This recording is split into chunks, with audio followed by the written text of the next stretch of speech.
भगवान शंकर जिसके आराध्य हों या फिर अगर कोई साधक भगवान शंकर का ध्यान करता हो तो उनके बारे में कई भाव मन में प्रस्फुटित होते हैं। जैसे कि भगवान शंकर त्रिशूल लिए साधना पर बैठे हैं, उनका तीसरा नेत्र यानी भ्रकुटी बंद है, उनकी जटाओं से गंगा प्रवाहित हो रही है, उनका शरीर समुद्र मंथन के समय विस्फारण करने की वजह से नीला दिख रहा है।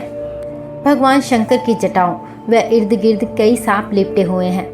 शिव के मस्तक पर एक ओर चंद्र है तो दूसरी ओर महाविषधर सर्प भी उनके गले का हार है। उनके परिवार में भूत प्रेत नंदी सिंह सर्प मयूर व मूषक सभी का संभाव देखने को मिलता है। साधन क्रम में विचार सागर में कई विचारों का आगमन होता है। भगवान शंकर के बारे में कई कथाएं साधकों को उनसे जोड़े रखती हैं और साधकों के लिए वह प्रेरणादायी भी है। पौराणिक मान्यताओं में भगवान शंकर व सर्प का जुड़ाव गहरा है, तभी तो वह उनके शरीर से लिपटे रहते हैं। यह बात सिर्फ मान्यताओं तक ही सीमित नहीं है, बल्कि यह इस कलयुग में भी हकीकत में दिखाई देती है। यूँ तो भगवान जनता जनार्दन के लिए अपनी कृपा बरसाने में अति दयालु है, लेकिन कहते हैं कि अगर आपको भगवान शंकर के दर्शन ना हो और सर्प के दर्शन हो जाएं, तो समझिए कि साक्षात भगवान शंकर के दर्शन हो गए। हम चल रहे हैं राजस्थान के माउंट आबू में। माउंट आबू राजस्थान का एकमात्र हिल स्टेशन है जो अर्धकाशी भी कहलाता है। पौराणिक मान्यताओं के अनुसार यह अर्धकाशी इसलिए कहलाता है क्योंकि यहाँ भगवान शंकर के 108 छोटे बड़े मंदिर हैं। दुनिया का इकलौता जगह जहाँ भगवान शंकर नहीं, उनके शिवलिंग भी नहीं, उनके अंगूठे की पूजा की जाती है।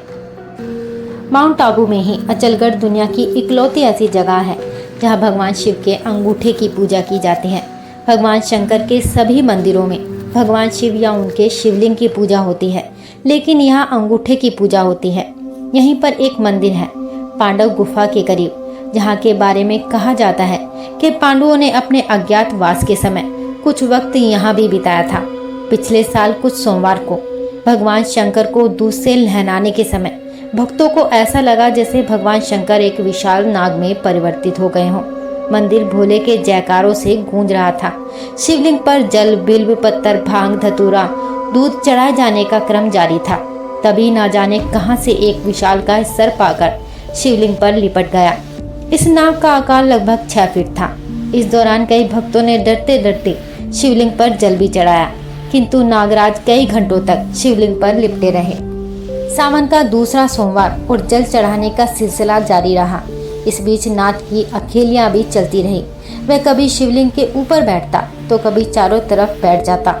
लोग हैरान थे, लेकिन लोगों के मुताबिक इस तरह की कोई भी हैरानी उस सांप को नहीं थी। वह शायद निर्भय होकर आनंद की अनुभूति कर रहा था। इतने लोगों के बीच लगभग 6 घंटे एक सांप शिवलिंग पर लिपटा रहा। लोग टकटकी लगाई देखते रहे।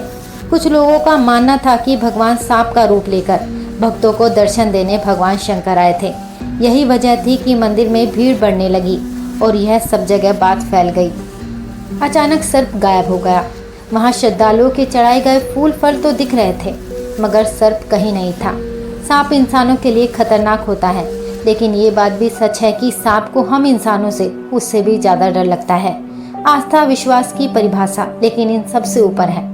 माउंट आबू पर बसे लोगों की माने तो इस तरह की घटनाएं या चमत्कार सावन के सोमवार या शिवरात्रि पर अवश्य ही होती हैं। पिछले कुछ वर्षों में इन्हीं जंगलों में एक शिव मंदिर में पंचमुखी सर्प भी देखा गया था। यह घटनाएं सिद्ध करती हैं कि शिवलिंग और सर्प का गहरा संबंध है। यह रिश्ता इंसानों की समझ से परे है, लेकिन क्या माने और क्या ना माने यह हमारे विवेक पर निर्भर करता है। कुछ लोगों को यह सर्प भोले का रूप दिखा, पर कुछ लोगों की माने तो यह कोरा अंधविश्वास था। लेकिन यह बात सोचने पर जरूर विश्वास करती है कि कोई सांप 6 घंटे लोगों के बीच शिवलिंग पर लिपटकर कैसे मौजूद रहा, जबकि वहां घंटियां में भोले के जयकारे लगातार चल रहे थे। ज्योतिष के अनुसार भगवान शिव जी को आदि गुरु माना गया है।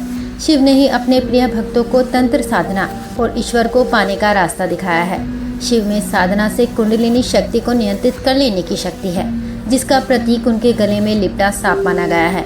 यानी कि शिव सर्प जैसे विशाले, भयानक और विरोधी भाव वाले जीव के साथ भी अपना सामंजस्य स्थापित कर लिया है।